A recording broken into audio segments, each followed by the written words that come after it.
চলুন আজকে জেনে নিই। সব ঋতুতে চুলের যত্ন নিতে কিছু অত্যাবশ্যকীয় বিষয় রয়েছে যেগুলো সবার অবশ্যই মনে রাখতে হবে। চুলের যত্নে যুগের পর যুগ ধরে ব্যবহৃত হয়ে আসছে তেল। তেল কিন্তু আপনার চুলের অনেক উপকার করে, যেটা কম বেশি আমরা সবাই জেনে থাকি। চুলের জন্য আপনারা নারকেল তেল, নিম তেল, কালো জিরার তেল, অলিভ অয়েল ব্যবহার করতে পারেন। পাশাপাশি আপনাদের চুলের গ্রোথের জন্য, ঘন হওয়ার জন্য অথবা স্কাল্পের ফাঙ্গাল ট্রিটমেন্টের জন্য আপনারা ক্যাস্টর অয়েল ব্যবহার করতে পারেন। তেল আপনার চুলের উজ্জ্বলতা বৃদ্ধি করবে, সেই সাথে আপনার চুলের ঘনত্বকেও বৃদ্ধি করবে। সো তেল অবশ্যই চুলে ব্যবহার করতে হবে। তেল আপনার চুলের গোড়ার রক্ত সঞ্চালন বৃদ্ধি করতে, এছাড়া সুন্দর চকচকে করার জন্য একটি কার্যকরী উপায়। তো আপনারা তেলটা প্রপারলি অবশ্যই ব্যবহার করতে হবে। যাদের চুলে যে তেলটা শুট করবে সেই তেলটা আপনারা কন্টিনিউ ব্যবহার করবেন, আর যাদের চুলে যে তেলটা শুট করবে না সেটা ব্যবহার না করলেও চলবে। আর যাদের লো পোরোসিটি হেয়ার রয়েছে তারা একটু কুসুম গরম করে তেলটা অ্যাপ্লাই করতে পারেন। তো আজকের ভিডিওতে আমরা আপনাদেরকে তেল ব্যবহার করলে চুলে কি উপকার হয় সেটা বলে দিলাম। এছাড়া প্রপারলি কিভাবে শ্যাম্পু করতে পারেন চুলে, আর শ্যাম্পু করার পর কন্ডিশনার ব্যবহার করলে চুলটা কেমন সুন্দর ঝলমলে হয় সেটাও আপনাদের সামনে তুলে ধরবো। আর আপনারা সবসময় চেষ্টা করবেন কালো জিরার তেল, অলিভ অয়েল চুলের সিল্কি ভাব, চকচকে ভাব ধরে রাখার জন্য ব্যবহার করতে। সপ্তাহে যদি 3 দিন শ্যাম্পু করেন, 3 দিনে চেষ্টা করবেন চুলে তেল অ্যাপ্লাই করে দেন শ্যাম্পু করার জন্য। তো বন্ধুরা, এভাবে প্রপারলি আপনারা চুলের ধরন বুঝে, সমস্যা বুঝে শ্যাম্পু সিলেক্ট করে নেবেন। আর শ্যাম্পু করার পূর্বে অবশ্যই তেল অ্যাপ্লাই করে নেবেন। তেল অ্যাপ্লাই করে আপনার চুলের জট ছাড়িয়ে দেন চুলটাকে সুন্দর করে একটা পনিটেল করতে পারেন, অথবা চুলকে খোপা বেঁধে তারপর সেই চুলটা সারা রাত সুন্দর করে বেঁধে রেখে পরদিন সকালবেলা সেটা শ্যাম্পু করে নিতে পারেন। আর শ্যাম্পু করার পর মাস্ট বি আপনারা একটা কন্ডিশনার ব্যবহার করবেন, যার চুলে যে কন্ডিশনারটা শুট করে। চুলের গ্রোথ বাড়ার জন্য, চুলকে লম্বা হওয়ার জন্য আপনারা অনিয়ন অয়েলটা ট্রাই করতে পারেন। এটা চুলের লম্বা করার পাশাপাশি আপনাদের চুলকে চুল পড়ার হাত থেকে রক্ষা করবে। সো আপনারা চুলের ধরন বুঝে তেলগুলো অবশ্যই সিলেক্ট করে নেবেন, ভালো একটা ফলাফল পেয়ে যাবেন। এই তেলগুলো সবার চুলে দেখা যাচ্ছে যে নারকেল তেলটা কম বেশি সবার চুলে শুট করে, কারণ নারকেল তেলের অনেক গুণাগুণ রয়েছে, যারা ব্যবহার করেন তারাই কম বেশি বলতে পারবেন। আর এছাড়া অলিভ অয়েলটাও সবার চুলেই কম বেশি ভালো শুট করে। তো চলুন বন্ধুরা, এখন প্রপারলি কিভাবে শ্যাম্পু করতে হয় সেই ব্যাপারটা আপনাদের সামনে তুলে ধরি। আর শ্যাম্পু করার পর রায়ার চুলটা কেমন হয়েছে সেটা আপনাদেরকে দেখিয়ে দিব। শ্যাম্পু করার পূর্বে চুলটাকে সুন্দর করে জট ছাড়িয়ে নেবেন। দেখেন এখানে চুলগুলোকে সুন্দরভাবে জট ছাড়িয়ে নেওয়া আছে, আর হালকা একটু তেল অ্যাপ্লাই করা আছে। আপনারা জানেন যে শ্যাম্পু করার পূর্বে অবশ্যই তেল অ্যাপ্লাই করে নিতে হয়। এখন আপনারা চুলটাকে পানি দিয়ে ভিজিয়ে নেবেন। তো চুলের অগ্রভাগটাকে আপনারা চাইলে মগে ডুবিয়ে ভিজাতে পারেন, না কেউ যদি মনে চায় যে না এভাবে ঢেলে আপনারা পানি তারপর চুল ভিজিয়ে নিতে পারেন। তো এইভাবেও আপনারা চাইলে চুলটাকে ভিজিয়ে নিতে পারেন। এখন প্রপারলি চুলটাকে ভিজিয়ে তারপর আপনারা শ্যাম্পু করে নেবেন। শ্যাম্পুটা অবশ্যই পানির সাথে মিক্স করে শ্যাম্পু করে নেবেন। আমাকে কমেন্ট করেছেন যে শ্যাম্পু কিভাবে চুলে অ্যাপ্লাই করে সেটা প্রপারলি দেখানোর জন্য। আর শ্যাম্পুটা সিলেক্ট করবেন যার যার চুলের সমস্যার ধরন বুঝে। তো আমাদের বাসায় সবসময় এই শ্যাম্পুগুলো অলরেডি ওয়াশরুমে থাকে। তো সে থিক অ্যান্ড লং শ্যাম্পুটা ট্রাই করছে, কারণ তার চুলে ড্যান্ড্রাফ বা হেয়ার ফল কোনো সমস্যা নেই, যার কারণে এই শ্যাম্পুটা প্রপারলি ব্যবহার করছে। তো এইভাবে পানির সাথে মিক্সড করে নিলে আপনার চুলটা সুন্দর ঝলমলে হবে, আর দেখবেন যে সফট ভাব হবে। অনেকে কমেন্ট করছেন যে ঝলমলে হয় না শ্যাম্পু করার পরও। আপনারা হয়তো একবার শ্যাম্পু অ্যাপ্লাই করেন, কিন্তু শ্যাম্পু 2 থেকে 3 বার অ্যাপ্লাই করলে অবশ্যই আপনাদের চুল সিল্কি হবে, ফেনা হবে। তো প্রথমবার শ্যাম্পু অ্যাপ্লাই করার পর কিন্তু আপনার চুলে এত ভালো ফেনা হবে না।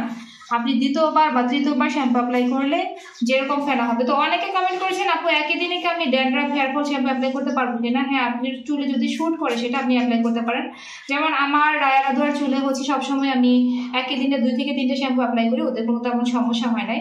তবে আপনাদের যদি সমস্যা হয় তো সেই ক্ষেত্রে আপনারা একটা শ্যাম্পু ব্যবহার করবেন। তো এইভাবে দেখেন যে প্রপারলি সুন্দর করে শ্যাম্পুটা অ্যাপ্লাই করার পর চুলের গোড়ায় ম্যাসেজ করে নেবেন। আর 1 থেকে 2 মিনিট চুলে শ্যাম্পুটা রেখে তারপর ভালো করে পানি দিয়ে ধুয়ে নেবেন।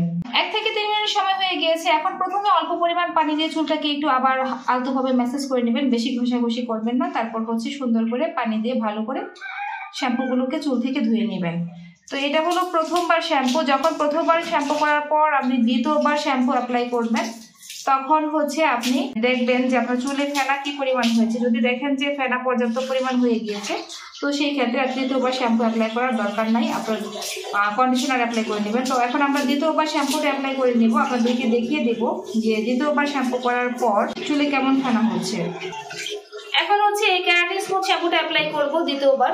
তো দ্বিতীয়বার হচ্ছে সে একইভাবে পানির সাথে মিক্সড করে শ্যাম্পুটাকে হচ্ছে চুলে অ্যাপ্লাই করে নিচ্ছি। তো আপনারা খেয়াল করে দেখতে পাবেন যে প্রথমবার কিন্তু চুলে এত ফেনা হয়নি, সেকেন্ড বার যে এরকম ফেনা হয়েছে। তো দেখুন এই যে কি পরিমাণ চুলে ফেনা হয়েছে, প্রথমবার কিন্তু এত ফেনা হয়নি। এখন এটা ভালো করে পানি দিয়ে ধুয়ে আপনারা হচ্ছে চাইলে যদি কারো মনের স্যাটিসফ্যাকশন চান যে না আরেকবার অ্যাপ্লাই করলে হয়তো বা চুলটা আরেকটু ক্লিন হবে, তাহলে তৃতীয়বার ট্রাই করতে পারেন। আর যদি চান যে না আমি এখন আর শ্যাম্পু অ্যাপ্লাই করতে চাচ্ছি না, তো সেই ক্ষেত্রে শ্যাম্পু না অ্যাপ্লাই করলেও চলবে, এখন কন্ডিশনার অ্যাপ্লাই করে দেবেন। কন্ডিশনার যার খুশি অনুযায়ী আপনারা ব্যবহার করতে পারেন, যে যেটা ব্যবহার করলে আপনাদের চুলে শুট করে সেটা। ডিপ কন্ডিশনিং ছাড়া নর্মাল কন্ডিশনার ব্যবহার করাই ভালো, কারণ ডিপ কন্ডিশনিংটা হচ্ছে লো পোরিসিটি হেয়ারের জন্য খুব ভালো শুট করে। যখন আপনারা চুলের অগ্রভাগটাকে টেনে আনবেন তখন দেখবেন যে এই পরিমাণ ফেনা চুল থেকে পড়ছে। 2 থেকে 3 মিনিট চুলে শ্যাম্পু রাখার পর হচ্ছে এভাবে পানি ঢেলে নেবেন। আর এবার কিন্তু আপনারা যখন কন্ডিশনার অ্যাপ্লাই করতে যাবেন চুল ভালো করে পানি দিয়ে ধুয়ে নেবেন। চুলে যদি শ্যাম্পুর ফেলা থাকে তো সেই ক্ষেত্রে কিন্তু আপনাদের চুলে সমস্যা হবে। ভালো করে পানি দিয়ে ধুয়ে দেন হচ্ছে আপনারা কন্ডিশনার অ্যাপ্লাই করে নেবেন। তো দেখুন আমার চুলে কিন্তু এখন আর কোনো ধরনের ফেনা নেই, একদম সম্পূর্ণ ভালো করে শ্যাম্পুটা ধুয়ে নেওয়া হয়েছে। এখন কন্ডিশনার হচ্ছে আপনারা কিভাবে অ্যাপ্লাই করবেন, 1 কয়েন পরিমাণ কন্ডিশনার হাতে নিয়ে দেন হচ্ছে চুলের লেন্থে সেটা ভালো করে মিশিয়ে দিবেন। তো এই যে কন্ডিশনারটা আপনারা হচ্ছে 1 কয়েন পরিমাণ হাতে তালুতে নিয়ে নেবেন। তারপর হচ্ছে চুলের লেন্থে, চুলের গোড়ায় কখনো আপনারা কন্ডিশনার ব্যবহার করবেন না। তো এই যে এই পরিমাণ কন্ডিশনার সুন্দর করে 2 হাতের তালুতে মিশিয়ে দেন হচ্ছে চুলের লেন্থে ভালো করে মিশিয়ে দিবেন। একদম উপর থেকে নিচ পর্যন্ত সুন্দর করে আপনারা হচ্ছে কন্ডিশনারটা অ্যাপ্লাই করে নেবেন। আর কন্ডিশনার অ্যাপ্লাই করলে কিন্তু আপনার চুল এতটা সফট হবে আর জটবিহীন হবে সেটা আপনারা নিজেরাই বুঝতে পারবেন। তো এই যে দেখুন এভাবে হচ্ছে কন্ডিশনারটা অ্যাপ্লাই করে নেবেন চুলের লেন্থে, আর চুলটাকে সুন্দর করে টেনে ম্যাসেজ করে নেবেন। এভাবে 2 থেকে 3 মিনিট চুলে রেখে দেন ভালো করে পানি দিয়ে ওয়াশ করে নেবেন। কন্ডিশনারটা অনেকেই বলেন যে কন্ডিশনার চুলে দিয়ে রাখতে হবে কিনা, না কন্ডিশনার চুলে অ্যাপ্লাই করার 2 থেকে 3 মিনিট পর পানি দিয়ে ভালো করে ওয়াশ করে নিতে হয়, এতে করে আপনার চুলটা অনেকটাই সুন্দর হয়। তো এখানে হচ্ছে রায়া আর রাদুয়া চুলের জট ছাড়িয়ে দাঁড়িয়ে আছে। আজকে 3 আপু হচ্ছে একসাথে শ্যাম্পু করে নিচ্ছে।